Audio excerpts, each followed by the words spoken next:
Hi everyone, delonewolf here and welcome back to the Sunday Recap, my weekly vlog where I talk a bit about my last week in games, and since this is also the last week of the year, this is going to be the one where I talk a little bit about my last year in games. So for 2021 special, on this Sunday recap, let's as always start with EVE Online, which is still my main game. It is the game that I've played throughout the entire year, played practically every single day, and for me still a very enjoyable experience when it comes to playing EVE Online, but admittedly I haven't really gotten any major goals done, and I feel like the game has basically stagnated a little bit over the last year because, of course, mostly in my opinion, of the scarcity event that CCP introduced in order to get the economy where they want it to be, which will hopefully end, and then we will see if next year brings a little bit of a different experience.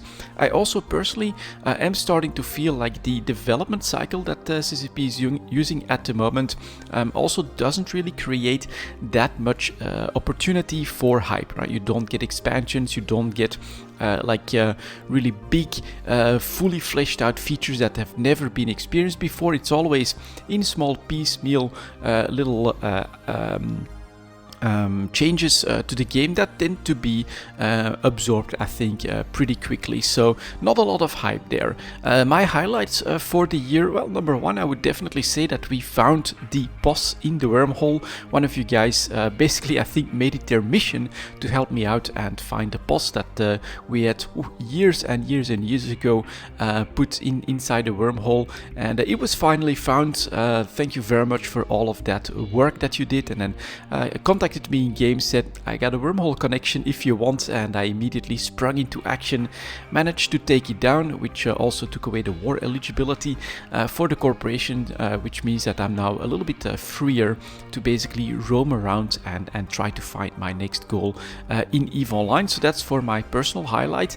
And then the other one for me also has been the war over the summer. Although I haven't participated myself, it was very cool to basically watch on the sidelines, look at all the propaganda on the subreddit, and in my thinking, it's one of the only wars that I remember that are this big where the defenders end up being on top. Usually, I think in EVE Online, when an invasion is actually started, it is with the full intention and with the full plan and means to completely crush your opponent, but the Imperium actually held on, and I thought that was a very, very cool story to just watch it all unfold and see how the sandbox basically responded to all of that market-wise and things like that. It was very, very interesting as well in these very difficult times with scarcity, with the industry changes that made everything difficult, with the concept of the TTT trading hub and all of that good stuff. So I am looking forward to more EVE Online. I've said as well that my expectations there are that we'll have to wait until FanFest to really get an idea as to what CCP is planning and where the game is going, but I'm definitely still along for the ride, playing every day, and for now though still in maintenance mode as well. I don't have any major goals or anything like that to do, so I just do a little bit of exploration, a little bit of transport, a little bit of selling, a little bit of buying, a little bit of trading, just some stuff to stay in touch with the game, but I don't have anything too major to work on at the moment. Next up is the World of Warcraft, which I was still playing at the start of the year. Another MMO which honestly did not last that long. I came back for the expansion, willing to take another good look at the game, but the grind was just too much for me. Basically, I think that the World of Warcraft does have that mindset of, if you want to play WoW and if you want to somewhat keep up with things, you have to play every day. It is your main game, and there just was no room for that in the end. I did still enjoy the expansion itself, definitely the start of it. I think that WoW still has something that's very unique, and that is how fluent everything is, how nice the gameplay is. Setting is pretty cool as well, of course, but I also must say that the story and everything was starting to depart quite a lot from the good old Warcraft. I think it was Warcraft 3, the strategy game that I started out with. So a pretty short stint, I would say, in the world of Warcraft, and then of course all of the Blizzard drama that has been in the media lately does not inspire a lot of confidence when it comes to coming back to the game or even playing a lot of Blizzard products at the moment. So yeah, that was just a short stint before everything happened when it comes to the Blizzard problems, and I'm keeping an eye on everything. I'm open-minded, but at the moment Blizzard games are not exactly on my radar. Number 3 is Space Engineers. Absolutely amazing game, sandbox game, single player co-op, so don't expect like an MMO experience or anything like that there, but you can literally make anything that you want. You can create awesome spaceships. I myself did get stuck in basically an early game problem solve type of mindset, and I went with the Space Cube, basically an all-in-one mobile base that did hit that problem of, all right, what's next? I could have gone a lot, to other planets and things like that. Never really felt the need to do that, but the experience itself and the amount of hours that I've spent in Space Engineers has been absolutely amazing, and it does shine in the co-op experience, where from time to time I managed to play with my brother. We went into space for the first time. The very first few experiences were very new. It was awesome to try and understand the game, get on top of the game, and then fully realize, oh my god, I can build anything. We can go completely crazy in scale. And so this is one of those games that I would highly recommend if you've never played it before. Even at full price, I think Space Engineers is a worthy pickup. You're gonna spend a huge amount of hours. It's got a lot of that Minecraft newness feel to it, with different types of graphics and voxels and things like that. Absolutely an amazing game, and if you can catch it on a Steam sale, I think you will never ever regret such a purchase.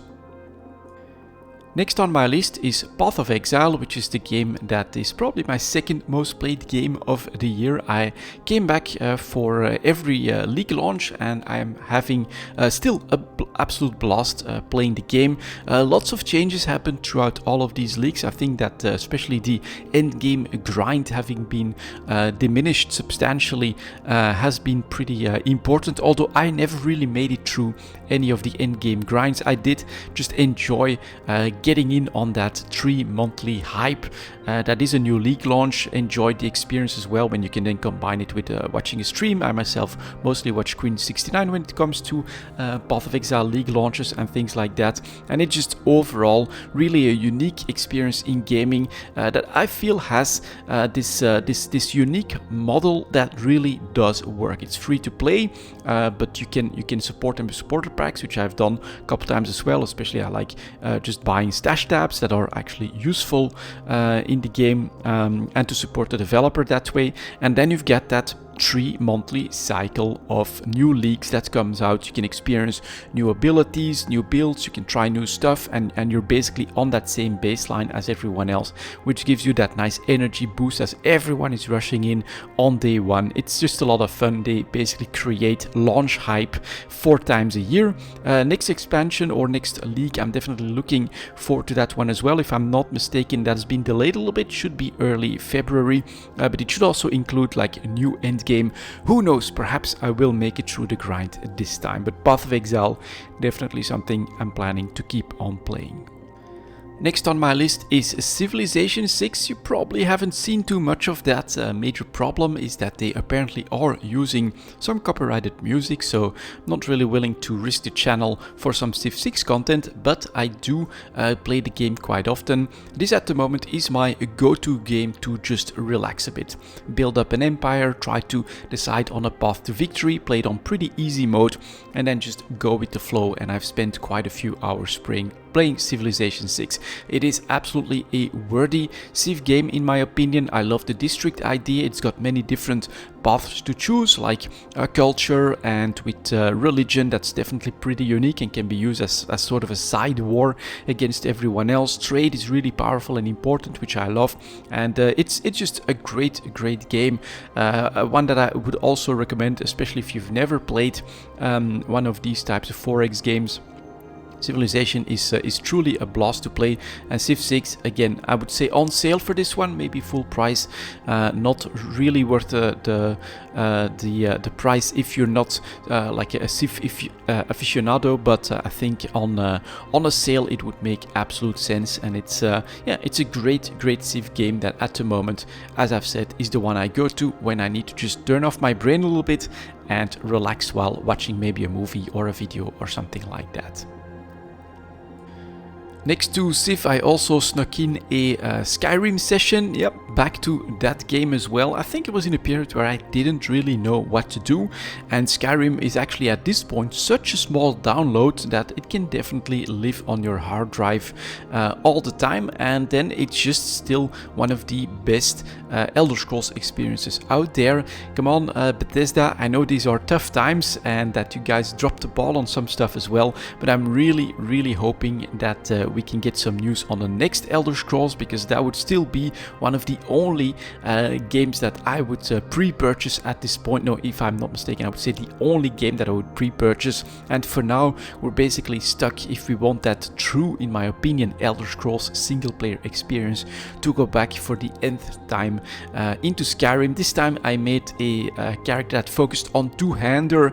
Unfortunately, I also know the path of least resistance in Skyrim, which for me is enchanting. Just get that double enchant at full power up, and there you go. You can just smash through all the content any way you like, and I ended up getting back into that trap as well. But it is still another one of those very fun experiences to go back to once in a while, and it had its place in 2021 as well. After that, we've got Tainted Grail Conquest, actually a nice surprise game that I saw on Angry Joe's channel. I was immediately hooked. I personally loved my experiences when it comes to Hearthstone and those single player adventures where you could really build up a deck as you went along and manage to do some crazy stuff. You don't have a lot of crazy stuff that can be done in Tainted Grail that much, but it is definitely varied enough in the classes and in the options, and it has enough replayability that I spent a good chunk of time playing through the base game at this point. I think they've got like a small expansion which I haven't bought or done just yet, but it's absolutely a great game if you want that single player card game type of experience. There are a couple of classes that can really have overpowered combinations, which feels really good to play with, of course. And then I think you've basically got pretty much endless progression where the enemies get harder and harder, and you need more and more knowledge and specialized builds in order to get through them. Not really sure where that game is going, so I wouldn't honestly at this point recommend like a full price pickup, although I think you'll get way more hours out of playing and just exploring all of the options of the Tainted Grail compared to the full price. But again, of course, if you can grab it on sale, even if you have no real interest in card games or anything like that, I think this will not be a pickup that you'll regret. It is absolutely really fun. It's got very cool graphics, and it's got enough grinds that don't feel too grindy, that give you very material ways to improve your experience in Tainted Grail, that I think you'll be hooked just like I was, and I basically did all of those vendor grinds, and that's when I stopped playing the game. But that was a lot of hours, a lot of fun, and a lot of stuff to explore in Tainted Grail. After that, we've got Divinity Original Sin 2, so a period with pretty long names for the games, but this was another really awesome pickup. I did grab it on a Steam sale. It has been on my wishlist for a pretty long time, and I would again, I could again recommend that game on sale 100%. Really great game. It was the first time for me to play something like that, where you basically really build up your party, you can kit them out, and it's more of a turn-based type of gameplay, where you need to solve puzzles when it comes to the enemy, more than that, and try to find the right combination for you to enjoy the party that you're playing. Quite a lot of replayability in this one as well. In fact, I only so far explored basically the first island of the exploration mode of the game, so there's a lot more to do. I bought the complete edition, and it's definitely a game that I will return to once I find a little bit more time and energy to do so. There's other stuff that I want to do at the moment, and so I basically only scratched the surface of what Divinity Original Sin 2 has to offer at this point, but what I've seen so far is super cool. It is a game though that will demand a lot of time and a lot of energy if you really want to push through everything. Although you can see some pretty crazy speedruns, I don't think that that's the way that I would want to play Divinity Original Sin 2. So absolutely a great game, a lot of fun as well, but something that I will have to revisit at some point in order to basically complete the game and explore its full potential. Next on the list is Halo Infinite. So the free-to-play multiplayer is what I've been playing a little bit up until this point. Actually, I am enjoying it, although the game has its controversies when it comes to the grinds and the monetization and things like that. So I'm playing it fully free-to-play at the moment, and I'm still having a lot of fun actually playing those big team battles. It's chaotic enough there that sometimes even a terrible player like myself can get a little bit lucky, can get some nice kill streaks, can make the difference in one of these battles, and it's still pretty damn cool. It's functional, it works, and for a free-to-play title at the moment, it has its place in my routine and on my hard drive. I'm still keeping an eye though on, do I want to buy the campaign, how much do I want to support the game, and how long will I keep enjoying playing it. So I'm not sure. I think I would recommend for now that everyone does the same. If you have any interest in the game, you can just download the multiplayer experience for yourself, take a look at it, and then decide what you want to do. And I'm still in that phase. I still don't know if I want to spend more time and more effort into Halo Infinite than I have at this point. And the second to last game on my list for 2021 has been Grey Goo, an RTS game, an old RTS game, but very classical, with some unique twists on the way you play, for instance, the goo, the humans, and even the first race. Not even sure what the betas, I think they were called. Pretty fun pickup. I was of course waiting on a sale there because it's so old and I wasn't really sure when I would have the time, but I found it late in 2021, and I had fun playing through the campaign, playing through the extra missions. Although a very short experience, a very short pickup, so I would definitely say don't expect like a 60, 100,000 hour experience when it comes to Grey Goo, but if you want that real old school RTS feel for a short stint, then that is definitely an option for you. I had a lot of fun exploring the game. The build-up cycle for it is actually a lot of fun, and then you've got a couple of options basically on how you want to tweak your units and your army in order to then massively crush your enemy or tackle the challenges of the mission. So not exactly a super experience or anything that lasted too long, but I definitely enjoyed my time playing Grey Goo. And then finally, which is the game that will be the transition from 2021 to 2022 for me, next to EVE Online, of course, and that is the Elder Scrolls Online.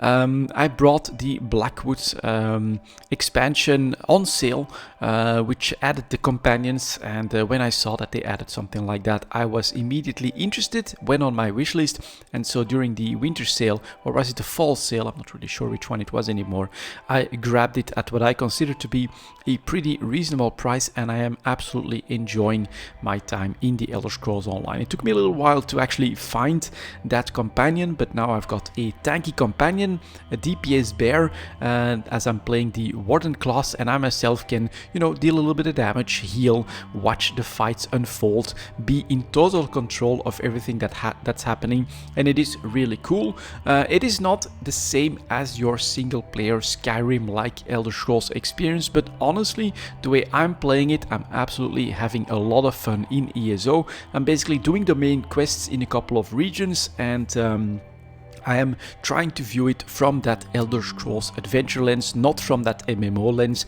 and the game is still very, very good that way. Of course, you run into some MMO limitations, but I'm actually quite okay with it, and it's actually pretty fun to see that from time to time, oh, there's another couple of adventures that are doing the same thing, that speeds everything up, and you've got that unexpected interaction in your adventure, in your story that you're basically trying to experience in ESO. So for me, it is another one of those games that I will probably continue to revisit as they come out with interesting concepts and content on those expansions, but I'll probably also drop off pretty quickly after doing a couple of those main quests and when something else comes on the radar. So I'm fully expecting to basically see the next league for Path of Exile be my end point for this ESO playthrough. But so far, again, it works as well, and at this point there is so much to do and so much to explore there that yeah, you can spend an endless amount of time in ESO as well, just exploring the content and the story. And then next to that, you've got a full MMO experience with PvP, with dungeons. I think there's raids as well in there that you can do, so that you could make ESO your main game. That's not my plan. The single shard sandbox of EVE Online is my main game, but I'm having fun playing ESO just for the stories. And yeah, that was 2021 for me when it comes to games.